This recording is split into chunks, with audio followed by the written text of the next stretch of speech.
Ortotik sendiri itu adalah fungsinya Ortotik itu sendiri adalah alat bantu. alat bantu. Ya, kalau prostetik itu alat ganti anggota gerak. Untuk fungsi ortosis pada pasien cedera itu berfungsi untuk membatasi gerakan sehingga pemulihan luka itu bisa lebih cepat. Kan alatnya nggak dipakai sejam 2 jam. Makanya itu 23 jam sehari. Tidur pun harus dipakai. Setelah pemasangan nanti, misal ini alat poliosis, masih harus pantau lagi untuk pemakaiannya. Setelah fitting alat ini atau pengepasan alat ini, kembali ke dokter rehab untuk dilakukan evaluasi juga. Jaraknya kalau untuk alat yang skoliosis ini biasa 6 bulan. Kalau tingkat pasien ini dipantau terus sampai pasien bisa independen. 2, 1. Gelombang suara kami akan meningkatkan kesehatanmu. Halo Sobat Sehat Sutomo, berjumpa kembali di podcast kanal informasi dan edukasi Sutomo. Bersama saya, Ahmad Teofani dari Instalasi Promosi Kesehatan Rumah Sakit RSUD Dr. Sutomo. Nah, Sobat Sehat, berjumpa kembali. Hari ini kita akan berbincang-bincang dengan tamu undangan kita, yaitu dengan Mas Pras Sojo Jati, AMD OP. Nah, yang kita bincang-bincang hari ini adalah terkait apa, Sobat Sehat? Yaitu mengenai salah satu layanan yang ada di Rumah Sakit Dr. Sutomo, yaitu terkait unit kerja ortotik prostetik. Nah, mungkin Sobat Sehat sudah melihat juga di tengah kita ada perlengkapan-perlengkapan yang nantinya kita juga bahas gitu ya. Jadi, Mas Pras, bagaimana kabarnya hari ini? Alhamdulillah baik. Alhamdulillah baik. Pertama kali juga ya Mas Pras ya? Iya, ini pertama kalinya ke podcast. Pertama kali berbincang-bincang mengenai unit kerja prostetik. Benar sekali. Jadi Mas Pras, tadi kita juga sempat melihat ini juga, mungkin Sobat Sehat juga penasaran, mungkin sebagai awalan, itu apa sih unit kerja ortotik prostetik itu? Sebagai nantinya gambaran awal untuk Sobat Sehat. Monggo. Jadi unit ortotik prostetik ini adalah unit yang ada di bawah instalasi rehabilitasi medik di RSUD Dr. Sutomo. Jadi unit kami ini bertugas pada pelayanan pembuatan dan pemasangan alat bantu. Ini yang disebut alat bantu itu seperti ini. Contohnya, siap. Dan juga alat ganti gerak, anggota gerak tubuh yang mengalami kelainan atau amputasi. Ini untuk kasus amputasi bawah lutut. Oke, jadi kalau ortotik sendiri itu adalah fungsinya. Ortotik itu sendiri adalah alat bantu. Alat bantu. Ya, kalau prostetik itu alat ganti anggota gerak. Oke. Jadi bedanya antara ortotik sama prostetik itu adalah terkait fungsi utamanya. Kalau si ortotik itu adalah alat bantu. Misalnya ini alat bantu untuk penyangga tubuh. Sekaligus mengkoreksi untuk punggung yang mengalami skoliosis. Oke. Jadi perbedaan utamanya di situ ya Sobat Sehat ya. Nah, kira-kira Mas Pras, siapa aja sih yang pasien yang masuk nantinya dan mendapatkan layanan ortotik prostetik? Pasien yang mendapatkan layanan ortotik prostetik sendiri adalah pasien yang mengalami disabilitas, contohnya seperti pasien amputasi ini. Disabilitas. Lalu pasien yang mengalami kelainan pada anggota gerak atau tubuh pasiennya itu. Misal ini untuk pasien skoliosis tadi ya. Untuk skoliosis itu apa? Skoliosis itu adalah kelainan punggung yang bengkok pada pasien. Oke, jadi misalkan anggota tubuh kita ada kecelakaan gitu ya, Mas Pras ya, itu juga cedera misalkan, itu juga bisa merujuk ke layanan ortotik prostetik. Untuk fungsi ortosis pada pasien cedera itu berfungsi untuk membatasi gerakan sehingga pemulihan luka itu bisa lebih cepat. Oke. Tapi kalau misalkan nantinya sampai terjadi amputasi, itu baru menggunakan prostetik. Karena mengganti anggota tubuh yang hilang atau yang cedera tadi. Nah, untuk pelayanan ini, Mas Pras, itu alurnya seperti apa ketika pasien mau? Alurnya nanti pasien datang ke instalasi rehab medik di bagian pendaftaran, nanti daftar dulu di situ, akan diarahkan ke dokternya. Setelah dari dokter diperiksa apakah butuh alat atau tidak. Misal pasiennya butuh alat, itu nanti akan diarahkan ke bengkel kami. Sebutannya bengkel ya. Oke, sebutannya adalah bengkel. Oke. Nah, dari bengkel tadi sudah mengantongi resep resep untuk alat yang sesuai dengan kondisi pasien tersebut. Selanjutnya kami akan melakukan pemeriksaan asesmen gitu. Kami lihat apakah sesuai dengan resepnya atau tidak. Setelah dikata sesuai, maka pasien akan kami arahkan ke bagian pembayaran untuk melunasi pembayaran alatnya. Setelah itu pasien akan kami ukur atau kami casting. Casting itu Mas, di gips gitu. Jadi tujuan untuk mendapatkan profil dari bagian tubuh pasien ini. Misal untuk pasien skoliosis ini, kami melakukan casting atau pembalutan dengan gips itu di bagian tubuhnya. Oke. Kalau untuk amputasi ini kita juga melakukan casting juga untuk alat-alat yang ready stock. Ini kan di bengkel kami ada alat yang custom. Ini contoh alat custom, ada juga yang ready stock. Kalau ready stock itu sudah ada bahannya, barang-barangnya sudah ada, tinggal kita paskan aja ke ukurannya. Ke ukuran tubuh pasien. Kayak masang baju gitu. Nyari jadi ukurannya. Kita ukur lingkar perutnya atau lingkar dadanya itu.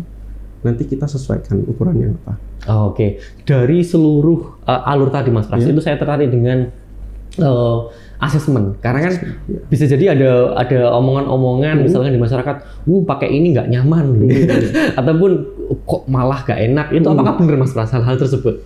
Untuk kenyamanan sendiri, kalau pakai ortosis itu pasti kendala utamanya itu ya di kenyamanan. Karena memang di sini tuh ada penekanan Mas untuk mengkoreksi punggung yang bengkok tadi. Ada penekanan yang mengakibatkan tidak nyaman pada pasien. Terus juga penggunaan ini kan alatnya nggak dipakai sejam 2 jam gitu. Makanya itu 23 jam sehari. Tidur pun harus dipakai. Jadi pasti mengganggu kenyamanan dari pasien. Kalau yang si prostetiknya? Kalau prostetik sendiri lebih ke penyesuaian Mas. Biasanya pasien awal pakai alat itu butuh penyesuaian lebih lama dibanding pasien yang sudah pernah pakai. Karena juga masih kikuk juga sempat lihat ya pertama kali gitu dan sebagainya. Nah, kalau misalkan dari ortotik prostetik setelah memakai gitu Mas, itu ada nggak pelatihan tertentu ataupun setelah pemasangan itu apa aja sih yang harus dilakukan si pasien? Itu bagaimana Mas? Setelah pemasangan nanti, misal ini alat skoliosis ini masih harus dipantau lagi untuk pemakaiannya Mas. Ada pemantauan, Nanti bisa setelah fitting alat ini atau pengepasan alat ini kembali ke dokter rehabnya untuk dilakukan evaluasi juga. Itu jaraknya berapa lama Mas? Jaraknya kalau untuk alat yang skoliosis ini biasa 6 bulanan. Kalau yang kaki palsu ini biasa dipantau terus biasanya sampai pasien bisa independen. Nah, tadi kita udah tahu layanannya seperti apa, prosesnya seperti apa, ada proses asesmen, ada proses casting. Casting itu juga salah satu cara juga Mas ya untuk membuat kenyamanan dari pasien, gitu kan? Karena juga terkait dengan ukuran yang sesuai dengan kondisi tubuhnya. Betul. Nah, setelah sudah memakai, nah kira-kira kalau dari unit kerja ortotik prostetik ini, edukasi apa aja Mas yang biasanya disampaikan kepada pasien? Edukasi pertama kali kita sampaikan tujuan penggunaan alat tersebut. Tujuan penggunaan alatnya disampaikan nanti. Jadi untuk apa tuh alat ini itu? Makanya kalau pasien nggak tahu tujuannya kan nanti bisa seenaknya aja biasanya makainya. Kemudian biasanya ke keluarga pasien juga kita sampaikan untuk mengawasi juga. Pengawasan dari pihak keluarga. Lalu perawatan Mas? Perawatan sendiri untuk alat yang dari plastik ini lebih gampang perawatan. Lebih mudah perawatannya. Paling tinggal di lap aja Mas, pakai tisu basah atau lap kain basah gitu bisa. Terus dikeringkan, dipakai pas kondisi kering. Yang kering. Basah. Sama juga di yang prostetiknya. Prostetik juga sama. Karena juga bahan-bahannya relatif mudah dalam perawatan. Iya mudah. Nah, ini Mas Pras, terkait kondisi pasien. Misalkan bagaimana sih cara kita membangun motivasi dari pasien, terutama misalkan kondisi pasien yang amputasi. Gitu ya.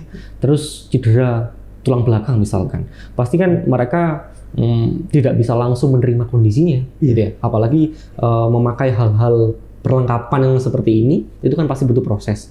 Itu hal-hal apa aja yang bisa kita berikan kepada pasien untuk membangun motivasi dari pasien? Untuk membangun motivasi sendiri ya kita sampaikan untuk penggunaan alat itu adalah hal yang bukan hal yang memalukan. Oh, oke. Betul. Bukan hal yang memalukan Iya. ya. Terus dari keluarga juga kita harus edukasi untuk pemakaian alat seperti ini kan biasanya nampak dari luar gitu. Iya, kelihatan Biasanya, banget ya. Betul. Mempengaruhi kepercayaan diri kita. Nah, betul. Nah, itu peran keluarga serta rekan-rekan pasien itu juga sangat berpengaruh pada penggunaan alat. Jadi kita sebagai keluarga misalkan dan juga teman harus benar-benar memahami kalau orang-orang yang memakai alat ortotik dan prostetik ini adalah untuk mereka, untuk kesehatan mereka, agar mereka lebih baik lagi nanti proses misalkan beraktivitasnya, produktivitasnya, begitu Mas ya? Iya, benar. Nah, terus hal terpenting apa Mas yang pasien perlu pahami agar pada saat penggunaan alat ini itu merasa selamat pastinya dan juga nyaman. Itu hal-hal apa yang perlu dipahami oleh dari pasien? Yang perlu diperhatikan yaitu kenyamanan sendiri dalam penggunaan alat. Pas fitting itu kan kita tanya apakah ada yang sakit atau yang nggak nyaman gitu. Kalau misalnya ada yang sakit, nanti kita lakukan penyesuaian lagi supaya lebih nyaman dan bisa dipakai untuk setiap harinya. Jadi pada saat proses kontrol itu juga bisa disampaikan juga, misalkan ada kendala pada saat pemakaian, gitu Mas ya? Iya. Terus ada lagi Mas yang perlu disampaikan untuk pasien? Terus pemakaian juga kan ada yang alat itu makainya susah, itu kita ajari sampai pasien betul-betul bisa masang sendiri. Ada nggak Mas alat yang benar-benar harus ada bantuan gitu untuk pemakaian? Ada. Itu alat yang mana Mas? Itu alat yang untuk skoliosis tapi yang derajatnya lebih lebih. Namanya Milwaukee Bridge. Namanya apa? Milwaukee Bridge. Milwaukee Bridge. Itu membutuhkan bantuan karena pemasangannya itu agak susah. Terus dari tampilannya juga lebih itu Mas. Orang itu lebih malas pakai kalau alat itu. Lebih terlihat lebih besar. Soalnya ada batang besinya itu penyangganya. Sampai sini kelihatan. Sampai ada batangan besinya untuk penyangga. Bukan penyangga, cuman leher melingkar gitu. Oke. Kalau ini kan lebih banyak plastik ini kan ya. Bisa dipakai di dalam baju sehingga nggak terlihat. Supaya nggak kelihatan. Oke. Nah, ini Mas, biasanya kan kalau pasien baru pasti kan ada kendala yang dialami oleh mereka pada saat pemakaian awal. Kira-kira selama proses pelayanan di ortotik prostetik itu kendala apa aja yang sering banyak dikeluhkan oleh pasien? Kendala biasanya waktu penyesuaian awal itu Mas. Fittingnya itu yang tadi kita sebut. Solusinya nanti kita sesuaikan lagi supaya lebih pas, lebih fit, lebih enak dipakai.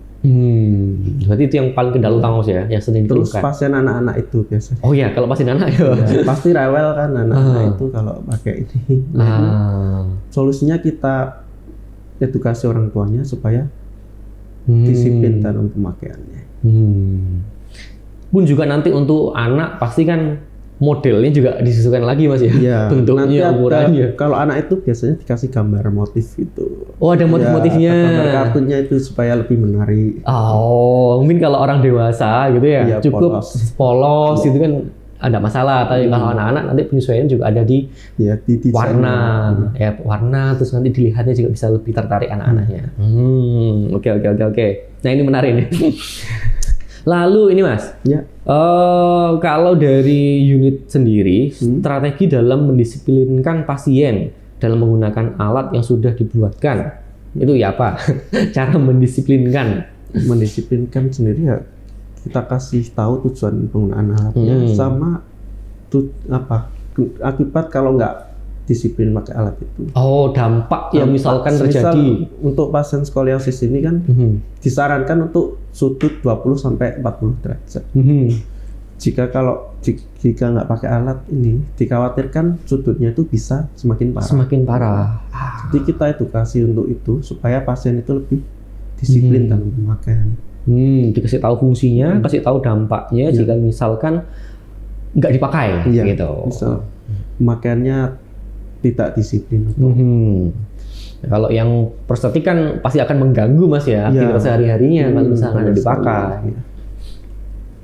Lalu ini Mas terkait pembiayaan nantinya, apakah layanan ini termasuk dalam program BPJS gitu Mas? Untuk BPJS nggak semua alat di cover Mas. Oh, tidak semua Kaki alat. palsu ini di cover Oke. 2,5 juta.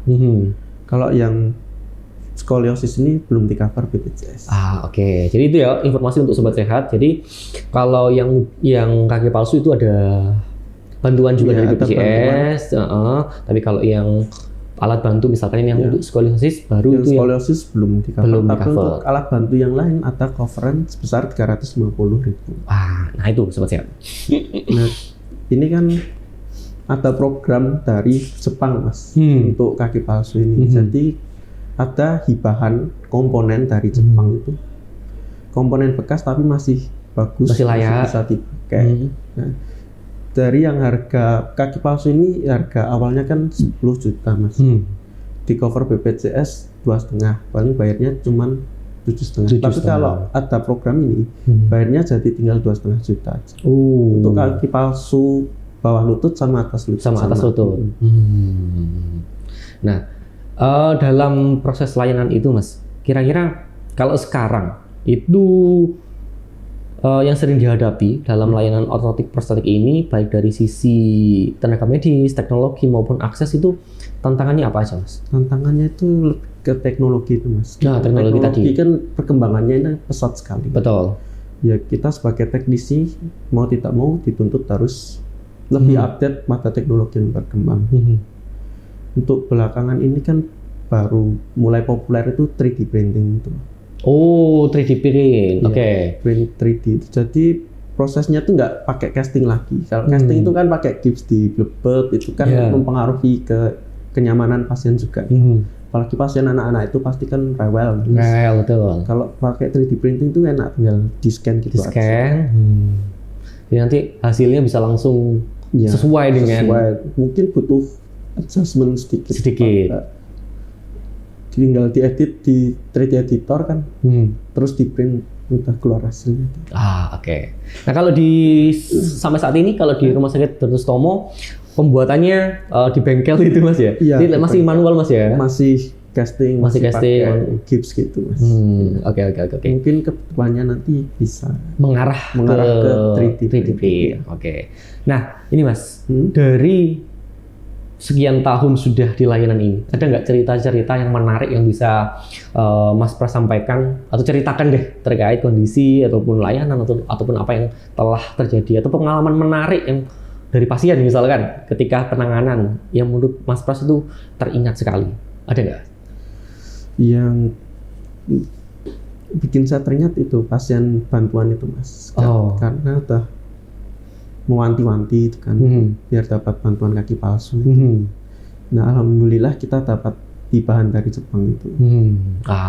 Karena memang kebutuhan juga dari pasien juga relatif. Kalau misal bayar full kan mungkin keberatan. Betul. Dengan adanya program dari Jepang ini sangat membantu sekali.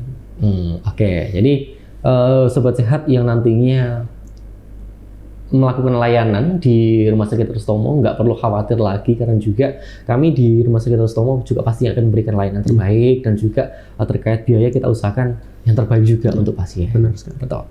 Nah, ada nggak Mas harapan lagi ke depan untuk unit kerja ortotik prostetik agar nantinya layanan ini dapat benar-benar bisa bermanfaat untuk pasien? Harapan kami semoga kami selalu bisa memberikan yang terbaik untuk pasien. Semoga bisa alat yang kami bantu ini bisa membantu pasien tersebut agar bisa beraktivitas seperti semula. Nah, ini Mas terkait jumlah ataupun SDM, SDM yang ada di ortotik prostetik. Kalau di Sutomo ada berapa? Di Sutomo ada 7. Ada 7 orang. Cowok semua. Cowok semua. Karena juga berhubungan dengan membuat gitu Mas ya. Tapi kalau di Indonesia pun juga ortotik prostetik ini juga relatif minim Mas ya? Iya, masih minim Mas. Masih minim. Soalnya juga kuliahnya itu ada di 2 tempat aja, di Poltek Solo sama Poltek Jakarta. Jadi karena kampusnya juga relatif minim sehingga tapi semoga juga masih sedikit akhirnya. Tapi semoga nantinya harapannya lebih banyak lagi Mas ya terkait tenaga yang di ahli media ortotik prostetik. Nah, terkait ini Mas, tadi kan juga sempat dibahas bahan-bahan atau pada saat pembuatan. Ini kan ada yang plastik. Ya. Ada lagi Mas? Ini Selain plastik. Kalau yang proses ini dari resin. oh Jadi bahan resin, kimia cair itu bahan kimia kita cair. kasih katalis terus dicetak jadi keras kayak gitu. Dan pemilahan bahan itu nanti juga akan menyesuaikan. Iya, ada takarannya. Ada takarannya, menyesuaikan juga nanti apa yang mau dibentuk itu Mas ya. Iya, benar sekali. Oke. Nah, kalau berarti kalau selama ini di Rumah Sakit Dr. Sutomo, alat bantu ortotik prostetik ini yang sering dibutuhkan oleh masyarakat itu apa sih Mas? Yang paling sering dibutuhkan itu alat bantu untuk tulang belakang. Tulang belakang. Untuk pasien rawat inap itu biasanya lebih banyak dipesan.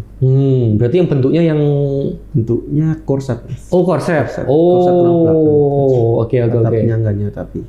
Oke. Itu yang paling banyak. Iya, paling banyak. Selain itu ada lagi Mas? Selain itu AVO. AVO AVO itu itu alat bantu untuk kaki bagian dari betis sampai ke bawah. ujung kaki. Ya. Oh, berarti biar kakinya itu apa Mas tujuannya kalau yang AVO itu? Fungsinya untuk menopang kaki yang layu gitu bisa, untuk koreksi juga bisa. Misal kakinya ada yang masuk ke dalam gitu, itu bisa dikoreksi juga pakai AVO. Pakai AVO. Nah, mayoritas pasiennya itu cewek Mas. Nah, sedangkan di kita itu nggak ada teknisi yang cewek. Yang cewek. Nah, itu jadi kendala buat kami juga. Oke. Itu kan bisa mempengaruhi kenyamanan juga pasien dari pasien. Apalagi ini kan yang di casting, yang dicetak kan bagian atas tubuh. Nah, itu sobat sehat. Jadi nggak perlu khawatir juga nanti karena setiap pelayanan yang ada di Rumah Sakit Dr. Sutomo kita akan berusaha sebaik mungkin untuk kenyamanan dari pasien. Ya, gitu. Kalau dalam pelayanan ortotik prostetik itu kan pasien-pasien rata-rata yang ke Sutomo itu rujukan dari rumah sakit sebelumnya atau ada yang rujukan, ada yang enggak. Ada yang langsung. Ada yang langsung. Kalau rata-rata sebagian besar memang karena ada kondisi yang terbatas. Iya. Biasanya dari daerah pelosok gitu kan nggak ada. Jadi harus ke Sutomo. Itu kalau penyebabnya rata-rata itu kan bisa dari tadi ada yang kelainan, ada yang kecelakaan, ada yang dari lahir. Ya. Oke. Cacat dari lahir. Terus ada lagi Mas? Ada penyakit juga. Oke. Penyakit kanker tulang, berakibat amputasi kan. Banyak juga. Oke, jadi semua penyebab yang nantinya membutuhkan ortotik prostetik kita siap Mas ya? Iya, siap. Oke. Mungkin untuk penutup Mas, ada hal yang bisa disampaikan untuk Sobat Sehat Sutomo terkait penggunaan alat misalkan ataupun apapun yang berhubungan dengan ortotik prostetik. Monggo. Untuk penggunaan ortosis sendiri pasti ada rasa ketidaknyamanan. Nah, itu sebagian dari proses untuk menuju kesembuhan. Untuk itu tetap semangat dalam penggunaan ortosis. Untuk keluarga dari pasien yang memakai ortosis, saya harapkan dapat mendukung pasien tersebut sehingga penggunaan ortosisnya bisa maksimal. Dan untuk mendukung psikologis dari pasien sendiri itu agar tidak malu saat memakai ortosis maupun prostesis, karena pemakaian tersebut bertujuan untuk membantu pasien itu sendiri untuk mengembalikan fungsi yang hilang atau mengurangi kelainan yang terjadi pada pasien. Oke, siap. Terima kasih Mas Pras. Karena memang dukungan dari semuanya, dari tenaga kesehatan, dari keluarga itu sangat penting dalam proses penyembuhan, dalam proses penerimaan, dan juga kembali utuh lagi dan produktif lagi sebagai kembali bekerja gitu ya. Jadi itu poin penting yang bisa disampaikan. Semoga nantinya setiap alat yang dipasang bukan hanya menggantikan fungsi tubuh, tapi juga mengembalikan rasa percaya diri dan kembali seutuhnya. Gitu. Jadi terima kasih telah mendengar Sobat Sehat Sutomo. Sekian dari kami bersama RSUD Dr. Sutomo, masyarakat sehat dan menyehatkan. Terima kasih Mas Pras atas berbagi informasinya. Sampai jumpa lagi di podcast selanjutnya. Kasih.